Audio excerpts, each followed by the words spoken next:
Hey, all my healthy haired friends, it's your girl Shelly V, and I want to show you how I wrap my hair at night. So here I'm going in with a little bit of jojoba oil and I'm putting it throughout my whole head of hair. Now child, I know my hair was looking crazy, but this hair has lasted me for 8 days plus several workouts. If I want my hair to last while it's straight, I have to wrap it every night, otherwise it's a wrap. You see what I did there? So the key for me is to brush it downward and then begin to slowly brush it around my head. Since my hair is trained, it's easy for me to do it no matter the length, but I promise if you just keep practicing, you'll get it too. And you can also use bobby pins to help keep your hair in place as you're wrapping it. And in a minute, I'm gonna show you this fishnet cap that you can use in conjunction with the bobby pins. That's a game changer and it will just make it so much easier for you. So when I first started wrapping my hair, one of the hardest things was that the top would become like a beehive or little pieces of hair would escape, like this one that you're about to see. And so I'll just take my hand, put it on the top of my head and take that little piece of hair that escaped and brush it around. And this keeps you from having the beehive, plus allows you to tuck little rogue pieces of hair. Now I'm gonna take my boar hair bristle brush and begin to just brush my hair in that same motion around my head because this helps like tighten it up. But what I've learned is your hair doesn't have to be like super tight and wrapped perfectly around at all. You just basically have to have it going in the same direction. Because once you put your little satin cap on or scarf on, whatever you're using, you'll see that all you have to do is twist it in the same direction that you wrapped your hair in, and it just grabs it and pulls it all in. And then you just smooth and tuck the rest in the direction that you wrapped your hair. It's so simple.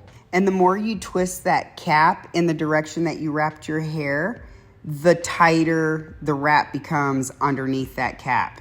But I like to make sure that my hair is gonna be secure because child, I am a wild sleeper. So then I'm gonna go in with a second cap, and this is the fishnet cap that I was talking about earlier. This cap is ideal for a beginner because you can use the bobby pins underneath it, and before you ever twist it in the direction that you wrapped your hair, you'll remove the bobby pins so you don't have any dents in your hair, and you can remove them so easily through these fishnet holes. And sis, when I first started, I probably had like 20 bobby pins up in there, but that was okay because it did the job. All right, so now I'm showing you my satin scarf because we ain't for play, and we're gonna tie this all down. I tie this scarf one of two ways. They both work the same, except the first way is just kind of a cuter way if you don't wanna wear a bonnet over it, which, child, I wear a bonnet too because we trying to protect this hair at all costs. So the second way that I wear it is exactly the same, except instead of starting with the satin scarf going around the front, I start with it going around the back, which I'm gonna show you right now. And now that I think about it, this might be the best way to do it because it really wraps that back really good and keeps it like super tied down, especially if your hair is really short in the back like mine is. Like I feel like I got a little mustache back there, but you know she's coming, okay? So now that she's all nice and wrapped up all tight and right, we're gonna go ahead and put this bonnet on and go to sleep. All right, so now it's the next morning. Like literally, I filmed this the night before I went to bed and then the next morning. If you don't believe me, look at the lines up in my forehead when I take all of this off because they ain't for play either. Okay, so we're taking the scarf off. We're gonna take both of the caps off and then boom, we are going to give her a little shake.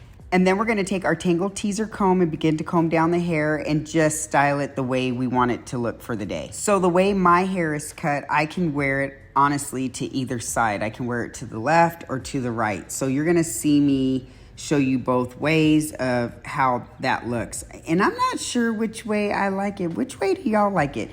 Tell me in the comments, do you have a preference? Because I go back and forth. And speaking of going back and forth, what you'll notice is that the direction that you wrapped your hair, which for me, I'm showing you the direction that I wrapped it with the longer piece going that way, it looks flatter. Now, when I go to the opposite side of how I wrapped it, then I get a fuller look, and I tend to like that better. What do y'all think?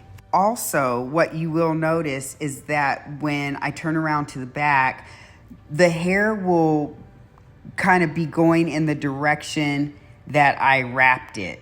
So you want to be mindful of that as well, because it can kind of throw off your style a little bit. So you can see when I'm showing you the direction that it's wrapped, how easily it goes. But now I'm going to kind of rub my hands through it and go the opposite direction, just so it kind of rounds out the back of my hair a little bit better, you know? I hope that makes sense. So anyways, this is how I preserve my silk press without having to put any additional heat in my hair, even while working out throughout the week. And so, yeah, that's it. I hope this video was helpful. Bye.